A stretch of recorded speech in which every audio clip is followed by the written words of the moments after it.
It is time for your AEW Dynamite review, and Dynamite is exactly what I want when watching this show. I just want to place it in my mouth and blow my brains off, because this show is fucking shite. But we said we'd watch more wrestling, we said we'd commit to reviewing these god-awful shows in all the companies. So for the foreseeable future, I need to do it. I need to just fight through the pain and try and get through this shit.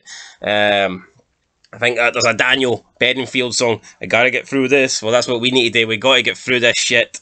And that's what I'm going to try and do today. So I'm not going to waste a shitload of time talking about this review. But what I will say is, today I was watching, the Nature Boy, Ric Flair, watching a lot of Nature Boy shoots, especially with alcohol. And I can guarantee you, if you want the best 2 hours of wrestling television, just give Ric Flair a bottle of whiskey, give him a microphone, and let him rant. I mean, that is better than a CM Punk return, a Brock Lesnar return. It's fucking better than Becky Lynch return, because she ain't the man. Is it better than if Trish Stratus returned in her prime naked? I don't know, it'd be close to, it's probably 50-50, but apart from that, it's better than everything else, and it is certainly better than this show. So let's talk about this show. We kick off Matt Hardy versus Orange Cassidy, freshly squeezed. This guy is not a star. Now, Jericho can say he put him over. Jericho can say he made him into this, he made him into that. The fact is, this guy is irrelevant. You look at the two guys that AEW have pushed the most since they started the company. It is Orange Cassidy and Darby Allin. Both vanilla midgets. Both no charisma. Both you could beat up with one hand tied behind your back. No doubt in my mind. Both are thinner than straws, man. Let's be real. They both weigh about 150. Maybe Darby Allin 120 if he's lucky. I mean, these guys are bums. These guys are the definition of bums. What's the only thing that gets them over? Orange Cassidy puts his hands in his pockets, and the other one wears a bit of face paint, looks like a gimp. I mean, Darby Allin looks like a 12-year-old kid skateboarding at the local emo park, but for some reason, he's supposed to be this massive, network star, and they're bringing down Punk by placing him in a feud with this guy. I mean, how can CM Punk go for, iconic match with Cena at Money in the Bank, WrestleMania fucking match against Undertaker, and now he's facing, 5'6", face painted Darby skateboard emo boy Allin. It makes no sense to me. And what makes no sense to me is Orange Cassidy going over Matt Hardy. Matt Hardy had a busted open nose, so probably another unsafe, Orange Cassidy match. Guy can't work, and he beats him with like a small package roll-up thing with his hands in his pockets. I mean, what's him putting his hands in his pockets? What's that doing for him? Absolutely nothing. Why is that getting him over? It's not. I can put my hands in my pocket. It doesn't mean shit. It doesn't make you good, right? It makes you a bum. But anyway, Matt Hardy loses, so it is what it is. I mean, Matt Hardy did some of the best stuff we've seen in recent years in Impact Wrestling, with the whole broken gimmick, and it's just a shame that he's been to, companies that should have, in reality, made the gimmick better, because they have like more money, more options. They can get better equipment. They can, they can do more stuff. They can shoot in better places than Impact. Impact, you could argue, was limited, but with WWE and with AEW, all the facilities they've got, and they can't get anywhere near to the stuff that Matt Hardy was doing in Impact. So it's a shame, but here Matt Hardy lost. I'm not really surprised. They've got to push Orange Cassidy. Even though he sucks, personally I would push him out the exit door, see the fire escape, fucking kick him out it, push him down it. But nah, they're going to push him to the max. Will this guy ever be a world champ? Definitely not. And if this guy did win the world champ, then you've seriously got to consider whether the AEW world title is legitimate. And I would say at the moment it's not legitimate, because look at the state of their champion, Kenny fucking Omega. What a shite cunt he is. But let's talk about what happened next. With Jericho comes out, basically makes an ultimatum to MJF to try and get one more match against him. He puts his career on the line, saying that he is the best at what he does, and if he no longer feels like he isn't the best, if he no longer feels he can compete, then he doesn't want to be in AEW. MJF comes out, accepts the challenge, says it was beating Jericho was one thing, but being able to say he ended the career of Jericho would be another thing. MJF talks about how Jericho's never beat him, that MJF's beat him, and that it's stupid. And yeah, the match gets made for all. It was a decent segment. It wasn't bad. You know, fair play. It was all right. I'm not going to say it was shit. Probably the best, you know, segment on the show, and consider the best promo on the show. Considering CM Punk was on this, you'd think Punk would have been better, but nah. It was more garbage for Punk that we'll cover later. Up next, we'll have a wee backstage thing with the Veracity, I don't know, something blondes. I don't even know what they're called. The blonde brothers. I don't fucking know. The only good thing about these is there was some hot cheerleader looking sort of chick standing beside them, but I mean, it's hardly anything to, you know, rant or rave about. It's just a hot chick. And back in the day, every chick in wrestling used to be hot, but yeah, then we get the Veracity. I don't know, the blondes. I'm just going to call them the blondes because I don't know what they're called. The blondes versus the Lucha Brothers. Just the Lucha Brothers, overrated as hell. It's two gimps in masks. It's two guys that should be mowing Scott Steiner's lawn. They shouldn't be, you know, getting tag team title shots. There's sad people there probably think the Lucha Brothers are better than fucking the Dudleys. It's unbelievable. Unfucking believable. Anyway, we get to the match and the Lucha Bros win. So I believe they will face not Lucha House Party. They'll face Jurassic Express at All Out. The Young Bucks come out.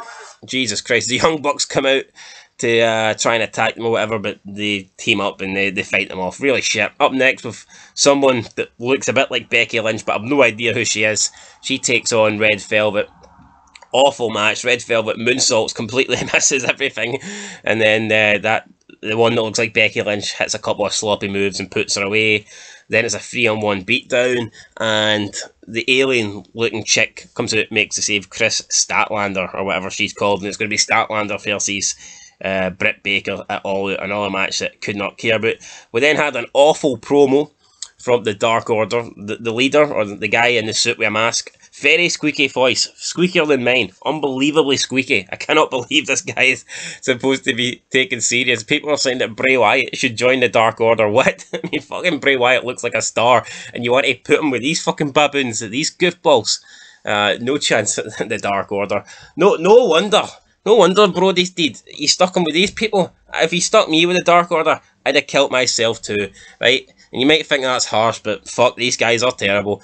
We next up with the CM Punk promo with Tony Schiavone, and what happens? Punk puts over the Young Locker. Same old shite. I mean, I never remember Hogan putting over young talent, or Austin putting over young talent, or Cena going, oh, there's a lot of young guys in the back. No, I mean, Punk should be more interested in himself. What he's going to do. Fuck what the people in the back are going to do. Like, he's breaking kayfabe. He's basically saying, look, wrestling's a work. We all need to work together for the sake of the company. That's not what it's supposed to be about. CM Punk's whole motto is supposed to be the best in the world. He should be worrying about himself, not everyone else. He gives a shout out to his wife. I mean, who cares? The fans are also chanting yes, and he goes, that's not my stick, and you're going to have to wait a little bit longer for him to turn up in AEW. So basically, you know, telling us what we already know. Daniel Bryan is going to be in AEW. I mean, who cares? I certainly fucking don't. I mean, Punk's 10 times better than Bryan, and Punk's return has been... It's been awful. It really has. His initial return, the entrance was good, obviously, but as soon as he picked up the microphone, as soon as he started speaking, it's been two shite promos. So, is he going to improve, or is this what he's going for? You know, the whole CM Punk pandering to the crowd, pandering to the young talent backstage. I mean, nobody wants to see this. Nobody cares about this. We then had Miro talking shite. Do not care about the guy. I mean, Mother Russia, who cares? Then we have Darby Allin teaming up with Dean Ambrose and a fat as fuck Eddie Kingston. How can people rate this Eddie Kingston? To me, his career died when he sold the effects of those sprinklers. I mean, that was his career, just getting flushed in the toilet. But I mean, look at this guy. He's wearing like shitey boots, shitey trousers, like a fest thing. He fucking looks like Rab C. Nesbitt, man. The guy looks like a fucking bum. He looks like if you gave him a cup, if this guy had a cup of coffee and he was sitting down, you'd think he was trying to beg money out in the streets. So how's he supposed to look like a professional wrestler? It makes zero sense to me. They beat this team. I don't even know who was in the team. One of the guys was so one of the guys is Dolph Ziggler's brother. Then after the match, Danny Garcia comes out and attacks Darby Allin from behind.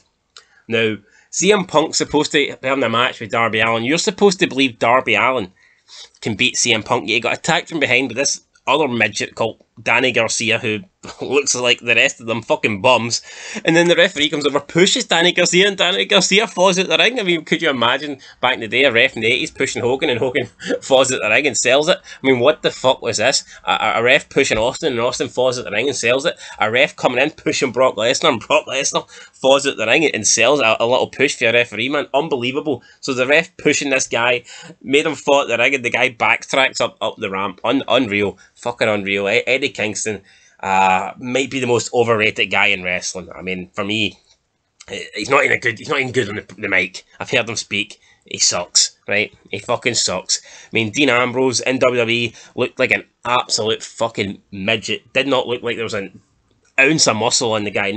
He had no definition.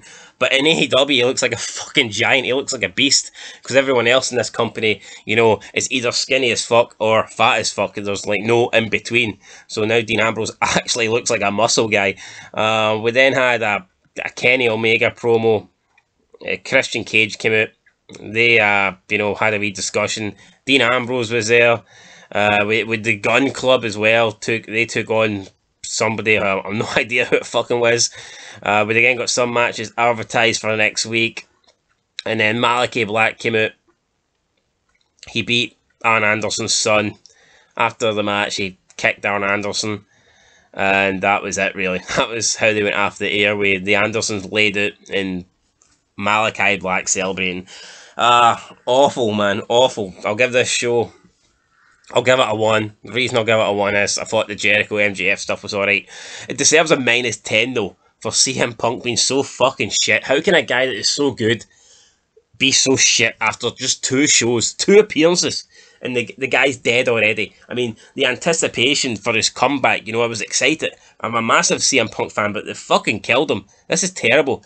This is like the equivalent of him being smashed in 2 minutes by Mickey Gall in the UFC, but only difference here is he's smashing himself with these awful promos. I don't get it, guys. I'm giving it a 1 out of 10. Let me know what you thought down below this show. It wasn't good, and aye, that's it. If you disagree with me, then you know you're entitled to do it, but you're wrong. Till next time, though.